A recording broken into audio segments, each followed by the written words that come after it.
இறை இயேசுவில் அன்பார்ந்த சகோதர சகோதரிகளே, இன்று நாம் லூக்கா நற்செய்தி அதிகாரம் 11 இறை சொற்றொடர்கள் 47 முதல் 54 முடிய உள்ள பகுதியை தியானிக்க இறைவன் நம்மை அழைக்கின்றார்.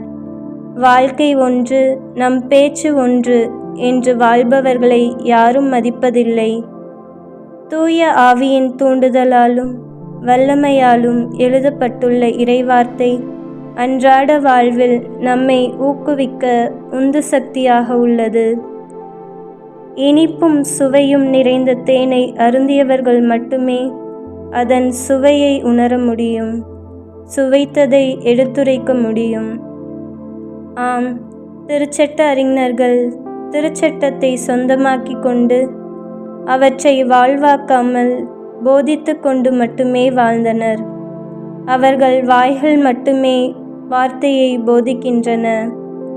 இயேசுவின் வளர்ச்சியை தடுக்கும் நோக்கில் அவர் மீது பகைமை கொண்டு அவர் வார்த்தையின் மீதுள்ள வல்லமையை உணராமல் குற்றம் கண்டுபிடிப்பதையே நோக்கமாக கொண்டவர்கள் திருச்சட்ட அறிஞர்கள். உலகம் தோன்றியது முதல் இறைவன் பல்வேறு காலகட்டங்களில் இறைவாக்கினர்களை அனுப்பினார். ஆனால் மக்கள் அவர்களையும் மதிக்கவில்லை, இறைக்குரலுக்கும் செவிசாய்க்கவில்லை.